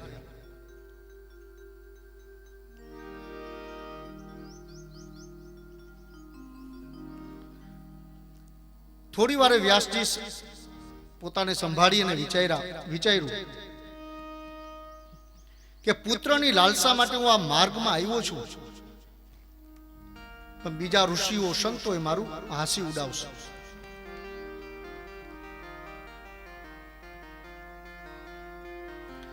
શાસ્ત્રોની અંદર તો 108 થી લઈ અને 1008 સુધી અપ્સરાઓનું નામ અને વિવરણ, એમના પૂજનો બતાવેલા છે. એવું કહેવાય છે કે ધ્રુતાચી નામની અપ્સરા અલગ અલગ જગ્યાએ ફરી અને 100 સંતાનોની માતા હતા. એમનું કાર્ય જ એવું હતું કે કોઈ જપ સાધના કરે, ઇન્દ્ર મૂકે, જેમ કે વિશ્વામિત્ર સાધનાની અંદર મેનકાજી આવ્યા અપ્સરા તરીકે. શકુંતલાનો જન્મ થયો, છોડીને વયા ગયા. ઇન્દ્રાદી દેવતાઓ આ અપ્સરાઓનો આવી રીતે ઉપયોગ કરે છે. ભારદ્વાજ ઋષિના તપનો ભંગ કરવા માટે પણ આ જ ઘૃતાચી નામની અપ્સરાનો ઉપયોગ થયેલો. વિશ્વામિત્ર માટે મેનકાનો, પુરુરવા માટે ઉર્વશી, કોસો પુરુરવા રાજા કહ ઉર્વશી દેવકન્યકા કથમ કષ્ટમ ચ સંપ્રાપ્તમ તેન રાજ્ઞ મહાત્મન. કે મહારાજ, પુરુરવાને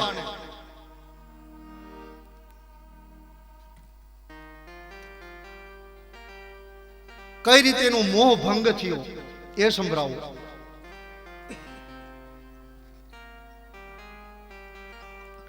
બૃહસ્પતિના પત્ની તારા, દેવતાઓનું એકબીજાની જગ્યાએ આવાગમન રહેતું હોય એમ ચંદ્રનું પણ આવાગમન આવી રીતે હતું. પોતાના ગુરુ બૃહસ્પતિ એમની પત્નીનું હરણ કર્યું, ચંદ્રલોકમાં લઈ ગયા. બૃહસ્પતિને જ્યારે ખબર પડી ત્યારે ખૂબ દુઃખી થયા. સમજાવવા માટે ચંદ્ર આગળ ગયા. ચંદ્રએ પોતાના ગુરુની કોઈ વાત ન સાંભળી. આ પણ દેવતાઓના ગુરુ. ઇન્દ્રને વાત કરી. ઇન્દ્રએ સમજાવ્યા ચંદ્રને કે દક્ષ પ્રજાપતિની 27 કન્યાઓ જેમના આપ સ્વામી છો, આ તારાનું હરણ કરી અને આપે ખોટું કર્યું છે. ચંદ્ર બધાને એવું કહેતા કે મેં હરણ નથી કર્યું, તારા સ્વયં પોતાની રીતે અહીંયા આવ્યા છે. હજી પણ મારા મહેલમાં તારા છે, એને આવવું હોય તો આપ લઈ જાઓ. આ વિવાદ બહુ લાંબો ચાલ્યો.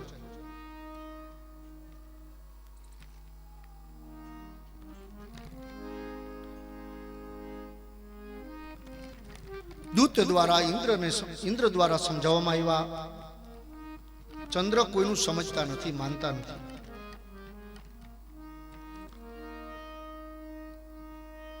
શુક્રાચાર્યનો સંગ થઈ ગયો સાથે, દૈત્યોના ગુરુ, એનો સંગ ચંદ્રને થઈ ગયો. એટલે કુબુદ્ધિ આપે રાખી.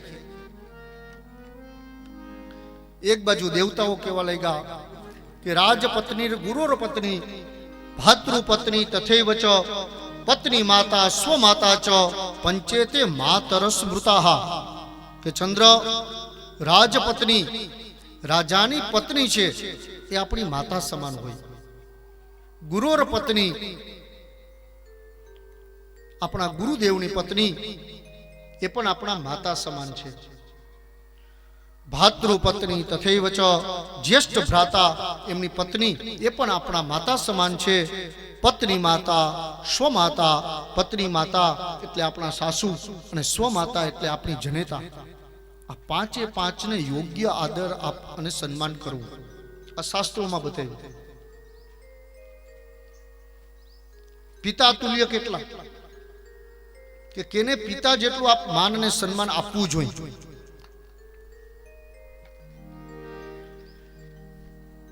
આવે ત્યારે ઊભા થઈ એમને આગતા સ્વાગતા કરી એમને આસન આપીએ. જનિતા ઉપનેતાશ્ચ યશ્ચ વિદ્યા પ્રયચ્છતિ અન્નદાતા ભયત્રાતા પંચેતે પિતરસ સ્મૃતાઃ.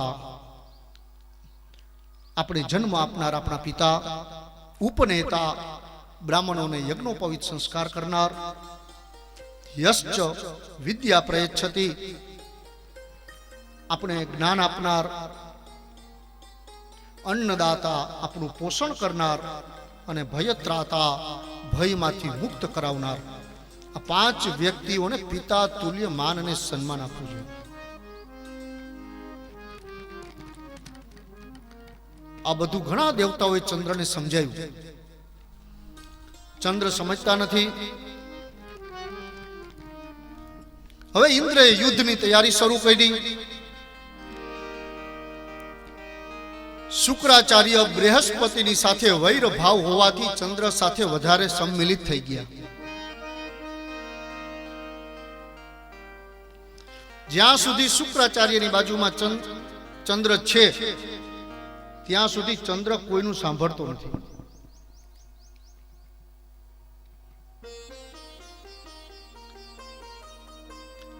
સમય જતા ઇન્દ્રએ શિવજી આગળ સહાય માંગી યુદ્ધ માટે. બૃહસ્પતિના ઈષ્ટ પણ ભગવાન શિવ એટલે શિવજી તૈયાર થયા. અને બીજું મોટું કારણ એવું હતું કે દક્ષ પ્રજાપતિના જમાઈ હતા. આ 2 કારણો શિવજીને લાગુ પડ્યા. કેમ કે ચંદ્રના સસરા ત્યાં શિવજીને વૈર ભાવ.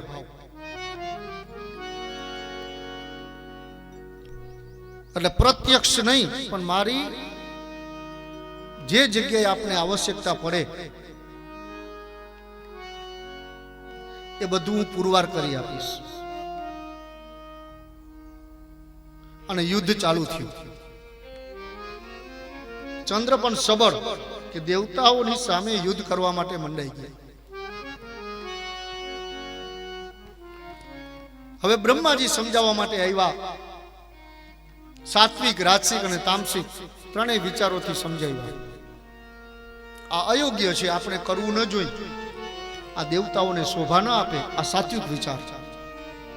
રાજસિક થોડોક મીઠો ઠપકો આપ્યો. તામસિક હવે તું આ બધાની સાથે યુદ્ધ કરીશ તો શ્રી હરિના સુદર્શન ચક્ર વડે તારું મસ્તક કાપી નાખશું. ચંદ્ર થોડાક વિચલિત થયા. ભય આવ્યો.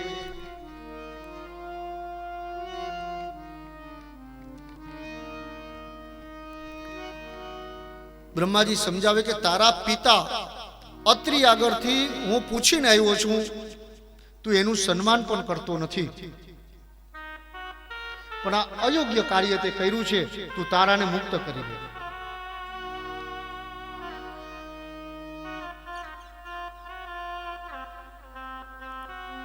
વિશાળ યુદ્ધની પરાકાષ્ઠા જોઈ, પરિસ્થિતિ જોઈ અને શુક્રાચાર્યએ કીધું કે ચંદ્ર આ ઝઘડામાં ન પડે. દેવતાઓના તારાને પાછા સોંપી દે.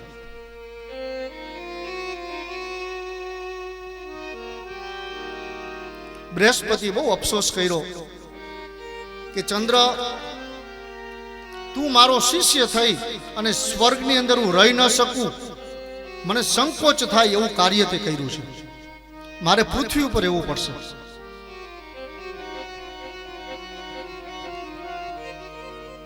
સમય જતા ખબર પડી કે તારા ગર્ભવતી હતા.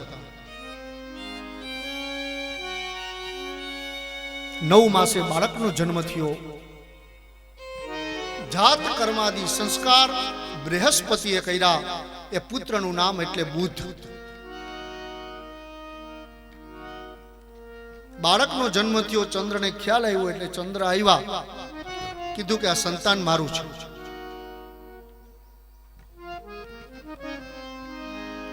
પાછો વિચારોના મતભેદ થયા. દેવતાઓએ તારાને પૂછ્યું અને તારાએ ચંદ્રનો સંતાન આ બુધ છે એવું સભામાં કીધું. અને બુધ પણ ચંદ્ર જેવો સૌમ્ય ગ્રહ, ચંદ્રનું સંતાન હોવાથી ગ્રહની અંદર જગ્યામાં એને સ્થાન પ્રાપ્ત થયું.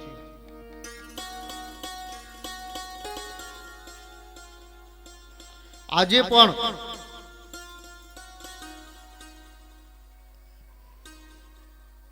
બુધ એટલે ત્રિદોષકાર, કફ, પિત્ત અને વાયુ આની પ્રકૃતિ. કોઈ પણ ગ્રહ છે એક પ્રકૃતિકારક હોય છે. શનિ છે તો વાયુ અને પિત્તકારક, પણ બુધ છે એ ત્રિદોષકારક, કફ, પિત્ત અને વાયુ. બુધ દ્વારા આપણા શરીરમાં કોઈ રોગ થયો હોય તો એક સારા જ્યોતિષી તરીકે પણ એ રોગને જલ્દીથી પકડી શકાતો નથી. હાલમાં પણ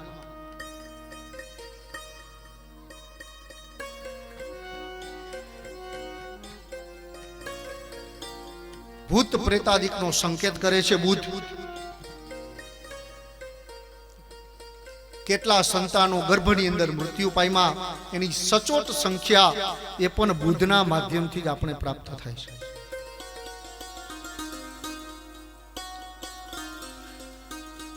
કુંડલીમાં ચંદ્ર અને બુધ સાથે હોવા, એક બુદ્ધિનો કારક, એક મનનો કારક.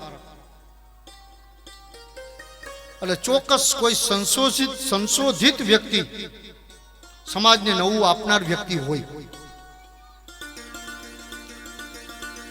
સારા વૈજ્ઞાનિક આવા વ્યક્તિઓ બને,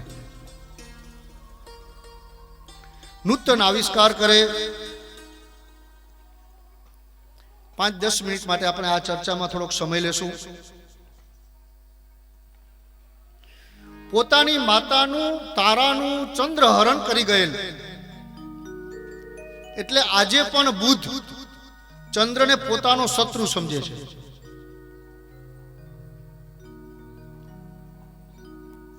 પોતાનું સંતાન હોવાથી ચંદ્ર બુધને પોતાનો ન મિત્ર ન શત્રુ સમભાવ રાખે છે.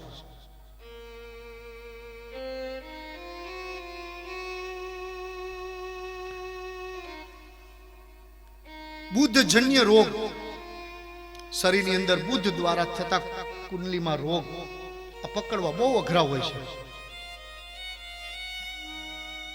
કારણ કે આખું નાડી તંત્ર માથાનું